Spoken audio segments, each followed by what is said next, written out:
What's an example of toxic femininity?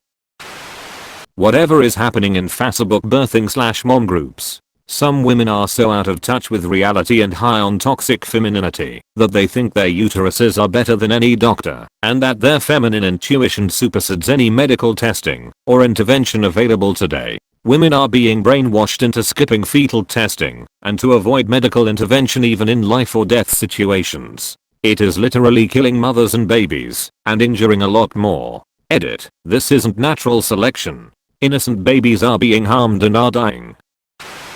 Last week. 3 women admiring my fiance's new engagement ring, which is a bit flashy. My fiance tells a bit slab made, which is what she wanted. One of them responded with, "Oh, that doesn't count then. Non-blood diamonds don't count. Sorry, I don't want my marriage to be built on the backs of human suffering, Becky." Acting like how little medical intervention you require while giving birth determines your worth as a woman and mother. Trying to dodge responsibility and accountability for bad behavior by shouting, "If you can't handle me at my worst, you don't deserve me at my best." Women who shame other women for needing to be drugged during the birthing process piss me the fuck off. Okay, Jennifer, you pushed your kid out unmedicated. That's good for you, but every birth and everyone's pain levels are different. Some women have their fucking vaginas rip when giving birth. My ex-boss, female, who spoke about feminism and woman empowerment and then gave my female colleague anxiety attacks though persistent bullying. That's essentially the office equivalent of noticing on Facebook that the school bully you remember is running a fundraiser for mental health awareness. Unfortunately, victim signaling is quite commonly associated with dark triad personality traits which can often detract from real victims. I've started reading a lot of forums of expecting mothers and it's terrifying to see how much pressure there is regarding birthing and motherhood. You'll never be a proper mother if you have a C-section. You will never bond properly / be a good mother if you don't breastfeed. If you don't do X or Y or Z, your child will be unhappy / unloved / will die, and it will be your fault. And measuring a woman's worth over the power of their vaginas. Shame on you for doing IVF. There must be something wrong. If you had only miscarriages, adopting is fine, but is the acceptance of failure. BO moms are best moms.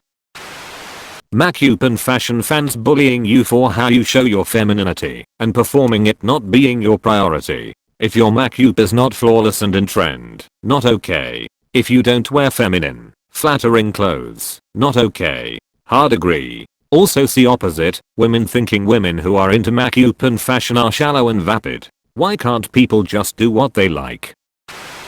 If you gave birth through C-section, you're not a real mom. What the fuck? Suddenly 9 months of pregnancy, a terrifying procedure, and caring for a newborn doesn't count because Macduff from his mother's womb was untimely ripped? Whose baby is this then, since apparently no mothers are present? I don't get why people think less of birth by C-section. I was born by C-section. It made things safe for my mum, and the only effect on me is that when I park the car, I climb out the sunroof. I forget whose joke that was, but has always been one of my favorites. Shaming other girls / women for not doing / liking the same things you do, and implying that their preferences make them not real women or similar. Basically saying that your way to be a woman is the only valid way. Defaulting to the female parental figure in all things child related. I worked an hour's drive away, my husband worked 15 minutes away. We clearly listed him as a primary emergency contact on all school forms and even noted that he was closest. We told the kid to specifically request they call dad. Every time there was an emergency, guess who got called? I would then instruct them to call my husband, because my leaving work to take the kid home means they have to deal with an extra hour or so of projectile vomit, or whatever. We ended up just listing his number as mine. Stupid. The quote, "If you can't handle me at my worst, you don't deserve me at my best." Basically expecting a partner to put up with your drama as proof of them actually being into you / making them jump through hoops to prove they're into you. My friend had the best response, "I can. I just don't want to." Believing there is a certain way to be a woman and using social pressure to enforce that on other women and punish those who act differently. denigrating other women for not dressing fashionably, or wearing makeup, or putting family first, or whatever their stereotype of being properly feminine is. Wanting women's liberation until someone feels liberated enough to do something that you don't want them to do. It always makes me laugh. I see a lot of body positive women that shit on my girlfriend for working out and keeping her body hairless. They always say she should be more loving of her body and embrace her body hair. It's annoying. She does it cause she likes it. She goes to the gym and does deadlifts cause it empowers her and makes her feel amazing. Like, we all have different ideals and visions for our life. And after moisturizing herself and shaving, she likes to rub her legs together like a cricket, and nobody should be taking that little slice of heaven from her. This is what drives me crazy. Body positivity is about accepting all, big, small, hairy, bald, whatever. It's not about telling anyone how they should be different. I'm sorry your GF experience is this. Shave/wax/nair, or whatever away I say.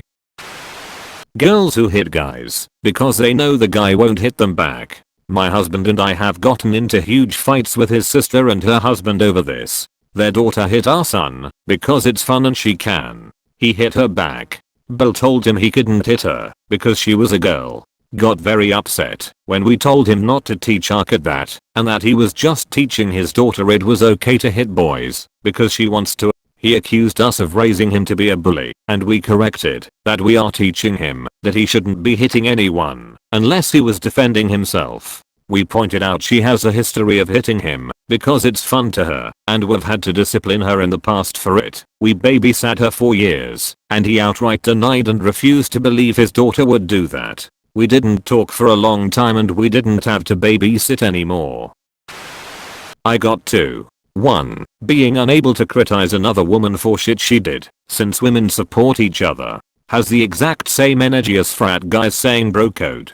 2. Women hitting men/starting shit because they know either he won't fight back or because she can drag her BF/brother to defend her honor. Believing that it's a man's job to impress her when she's dating. Fuck that. If you like someone, act as though you like them. Dating is an equal exchange of time and emotional labor. If she feels like she needs further financial compensation beyond that, paying for the food/show/whatever it is, then maybe she don't like him enough.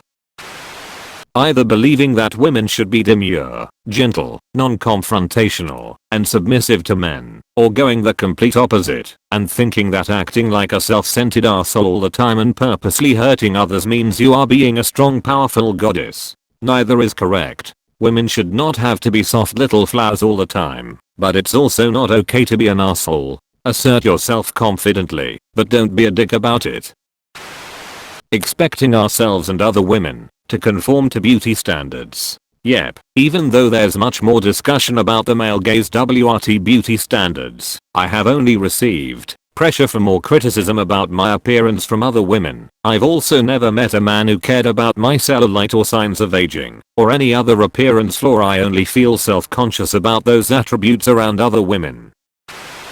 Testing. This applies to testing their romantic partners just as much as their friends/family, where they intentionally put someone in a situation that is rigged against them in order to judge them in some fashion based on their reaction. I'm not claiming this is a feminine only trait, but in my personal experience I've seen it come from women much more than men. My sister's friend recently gave her permission to pursue a guy they were mutually attracted to. My sister did, and it turned out that the friend was only testing to see if my sister was a real friend or not. Yikes. The end. Thanks for watching.